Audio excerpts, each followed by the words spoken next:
Hi guys, this is Dr. Wasim Khan from Your Family Doctor.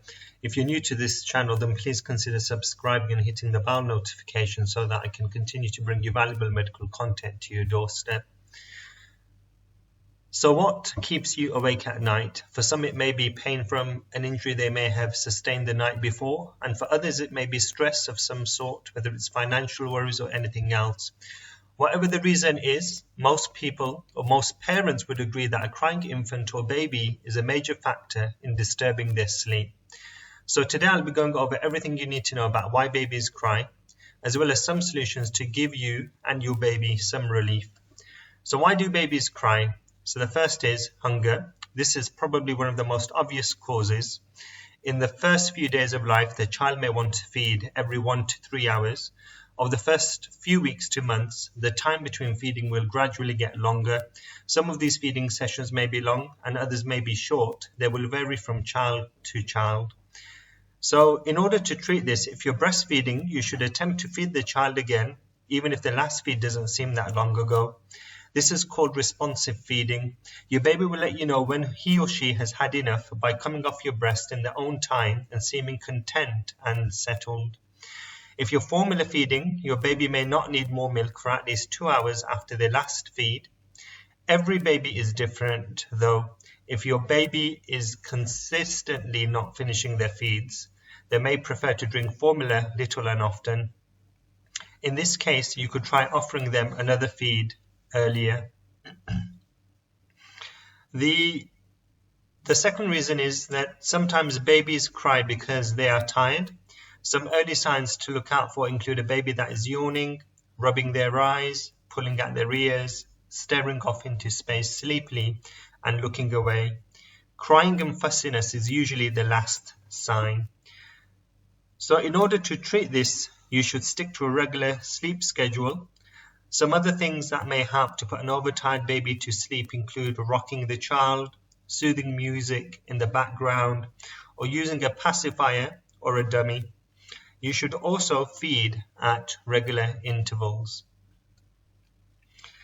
Dirty or wet nappies. Most babies will develop a skin rash, also known as a nappy rash, due to the chemicals released from dirty or wet nappies. The skin rash can cause an irritation which can be uncomfortable for children, and sometimes just the wet nappies can cause a child to cry. So you should frequently check if a baby's nappy needs changing. Nowadays, nappies come with a strip which changes colour to let you know when a baby's nappy is wet. If a child has already developed an irritating skin rash, then a barrier cream such as pseudo-creme applied on the skin rash can be tried to avoid further irritation. The other reason is stomach gas. Babies can be pretty gassy. It's common for them to pass wind up to 20 times a day, which might be surprising for some. Gas formation in infants can be caused by wrong posture while feeding, overfeeding, swallowing air while feeding, or crying. Other signs to look out for include a child that becomes fussy, burps, passes wind, or seems bloated. And the management of this will depend on the cause. So first of all, you can start off by checking the feeding position. Burping your baby. One of the easiest ways to ease gas pains is to burp the baby during and after being fed. If the baby doesn't burp right away, you should lay the baby down on their back for a few minutes and then try again. You can also gently massage your baby, move their legs back and forth like riding a bike while they're on their back. A warm bath can also help to get rid of extra gas. Also, being too hot or too cold. Temperatures can change quickly, especially as we move between indoors and outdoors. A doctor's office, for example, may be warm, but the park down the street may be particularly cold.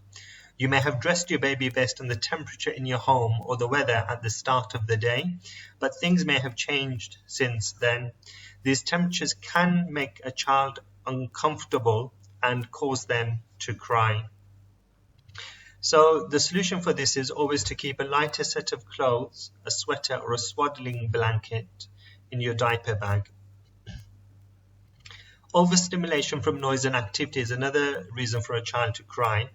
Babies are experiencing pretty much everything around them without any filters. While it works in their favor when they are in a calmer environment, the presence of a lot of sounds, people and changing places and so on can easily put a huge load on the sensory perception of the baby. This causes them to get worked up, and failure to control the situation could lead them to burst out crying. The solution to this is to revert back to a usual schedule. For example, if afternoon time is playtime with baby and dad, then you should revert back to this. If you're in a loud place, then you should move to a quiet place and hum a song to the baby. The other common cause for a crying child is colic. Infantile colic is a condition where there are episodes of uncontrollable crying for more than 3 hours per day in more than 3 days a week and for more than 3 weeks in healthy infants less than 3 months of age.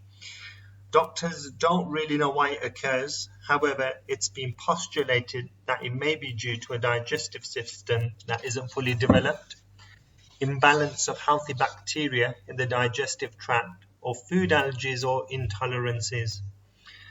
Some of these features include intense crying, especially in the evening, reddening of the face or paler skin around the mouth, pulled up or stiffened legs, stiffened arms, clenched fists, an arched back or tense stomach.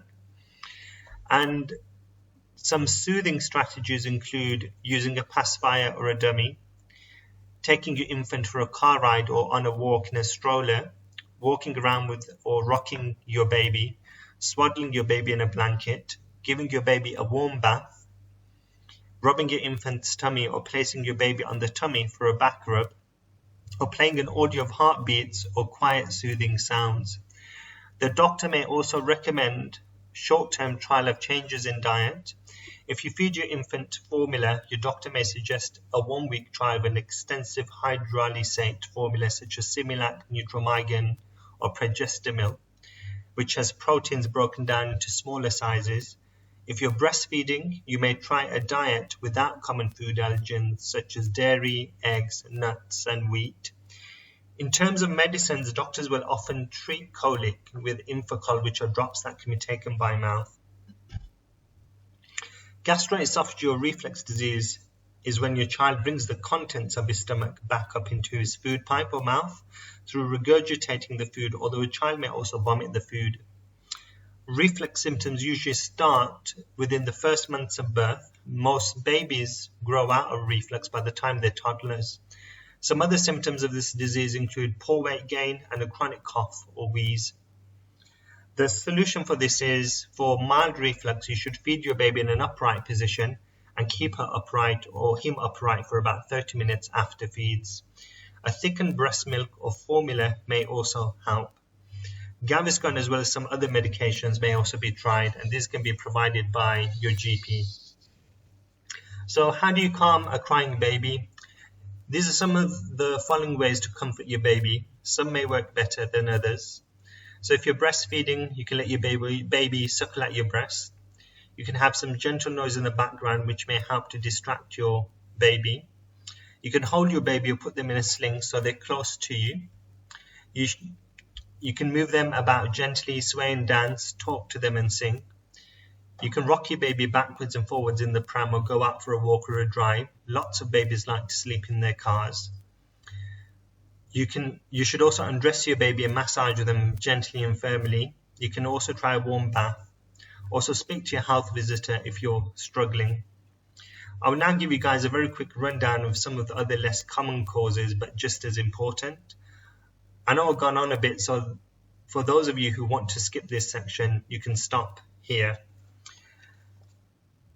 So the other causes for a child to cry include infection, such as a common cold or a virus, which can irritate a child and make them cry.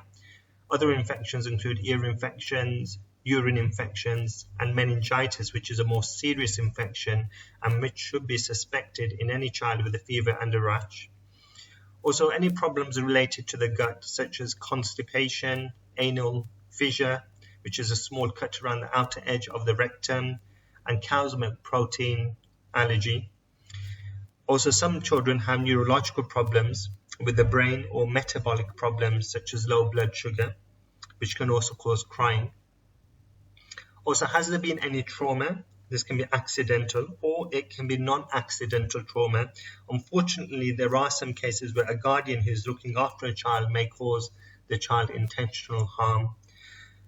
So in summary, there are many causes for a child to cry, and the most common causes can be managed using simple measures such as cradling the child or feeding them when they are hungry. Colic and reflux disease in children can be quite troublesome and stressful, but generally doesn't cause any major problems. The health visitor can be spoken to for advice. If you're worried about your baby or you're unsure about their crying, then you should always see your family doctor.